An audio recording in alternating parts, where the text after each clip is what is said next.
Hi and welcome to Candid Chatter with me, Jackie Chatterton from CHATTERVATION. Today I want to talk about managing pain or other significant symptoms.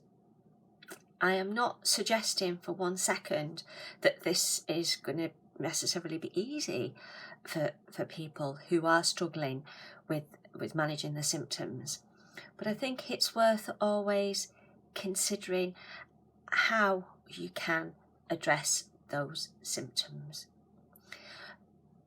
The first thing I'd say is consider what's worked for you, not necessarily other people, what's worked for you in the past.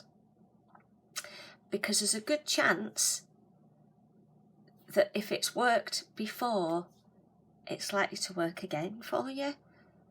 But sometimes when we're lost in the sensation, the pain or the angst relating to whatever is affecting us, we can lose a little bit of perspective about what's going on, and we can forget that there are times when it's not like this, I hope. So think about what has worked for you in the past and maybe revisit that, because it's worth trying. I am not suggesting for anybody to revert back to any negative any negative practices or unhealthy practices. I want you to look at positive things that have worked for you in the past, please. So it might be difficult to remember when you're feeling absolutely horrid, because it can be really difficult to remember these things when you're feeling yuck. And pain can be absolutely horrendous. I'm going to talk briefly over a few techniques because I am not a pain management specialist. Okay, I'm an occupational health nurse by trade, so I've worked with a lot of people, but I am not a pain management specialist. So I'm just going to hit on some of the ideas. So one of them is to breathe deeply and think about your breath. Breathing is such a natural thing, but when you actually consider breathing, and you start to think about your breathing, it's like quite complicated. If I'm doing sit-ups, for example, which I'm not very good at, and you're supposed to get your breathing right in sync so that you don't make your stomach bigger, I think I always get it wrong because I don't know. I just can't, so it's hard. So actually concentrating on your breathing, I believe, can help you. So that's taking a deep breath in, holding that breath, and then feeling that breath go out. Concentrating on that for a period of time can significantly help you. Okay? So do it with care and consideration. Don't make yourself dizzy. I'm not telling you to hold your breath. I'm telling you to be sensible and consider breathing in and breathing out and focus on that. Okay? One of the things I talk about a lot on my morning motivationals, or chipper chatter, which I've changed that to, is daily delights. That's where we think about things that have happened to us on a daily basis and store them in our daily delights memory bank, our brain, or you can write them down in a journal or a diary if that's what helps you. But focusing on positive events, positive occurrences in our lives. Okay? And it can be that positive events, concentrating on them, can help us to feel a little bit better. hopefully you're not unfortunate enough to be struggling all the time, 24/7. So maybe the positive for you might be something as simple as my child hasn't abused me today. So think about how you felt at that time when you weren't abused. It might be that you've had a period where you enjoyed watching something on television, or going for a walk, or being with a particular person, or doing a particular activity. So think about the positive times and try and focus on them when you're feeling uncomfortable, and see if focusing on that might help. Focusing on the pain-free area. So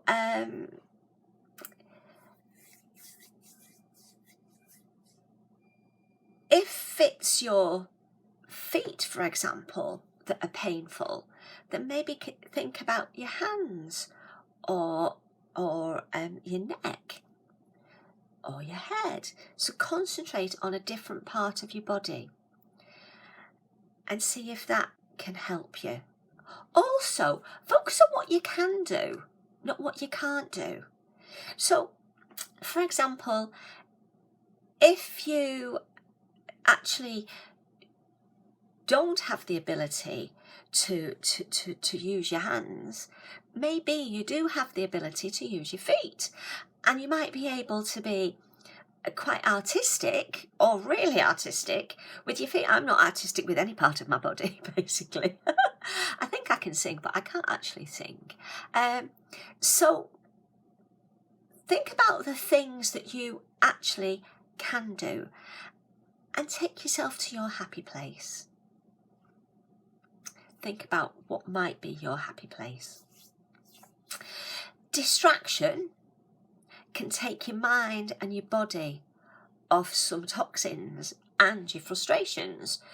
So taking your mind off what the problem is can often help you. Okay, my husband Martin, or Chaz as most people know him, he's a qualified NLP, that's neuro-linguistic programmer. I'll try and say that quickly. He's an NLP trained practitioner, and one of his techniques is to change the focus of the issue to one of your other senses. So we've got the 5 senses, which are touch, which is a physical sensation, physical pain, smell, so that's the aroma of when you've got fresh bread baking, or coffee. It's not a pleasant smell for me, but for a lot of people it is. Taste, so you've got your sweet, your sour, your salt flavours. Sight, which is like looking at me now, if you're able to see me, or hearing, if you're listening to me now. Okay, so for example, if it's a physical sensation, maybe consider listening to some appropriate music. So if it's a headache, don't have like something really loud booming, because that's probably not likely to help your headache. Maybe you need some relaxing music at that point.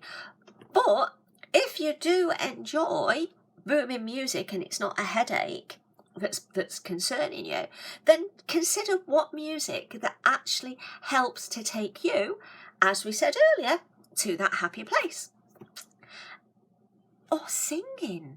Singing has been shown to have some fantastic benefits to overall well-being and symptom management. So my end note really here is, try not to focus on the symptom or the symptoms.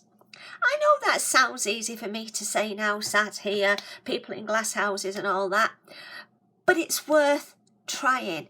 If you've got significant symptoms that you're struggling to manage, then it's worth considering alternatives to help you. So recapping from the beginning, think about what's worked before. Take a few moments to just chill and think, well, what worked last time? What's helped in the past? Taking those few minutes to consider it might turn your day around, or your hour, or your minute. And a minute can sometimes grow into half an hour a day. It's worth trying these techniques, okay? So thank you for your time. Thanks for listening. I hope some of this has helped a little bit, or wouldn't it be fantastic if it's actually helped a lot? So thanks for your time. I'm Jackie from CHATTERVATION. This is one of the Candid Chatter series where I talk about things that go on and affect us in our lives, and I'm trying to do it in a real life sort of way. Okay, so it's Jackie from CHATTERVATION. My website is chattervation.com. Not very complex, is it?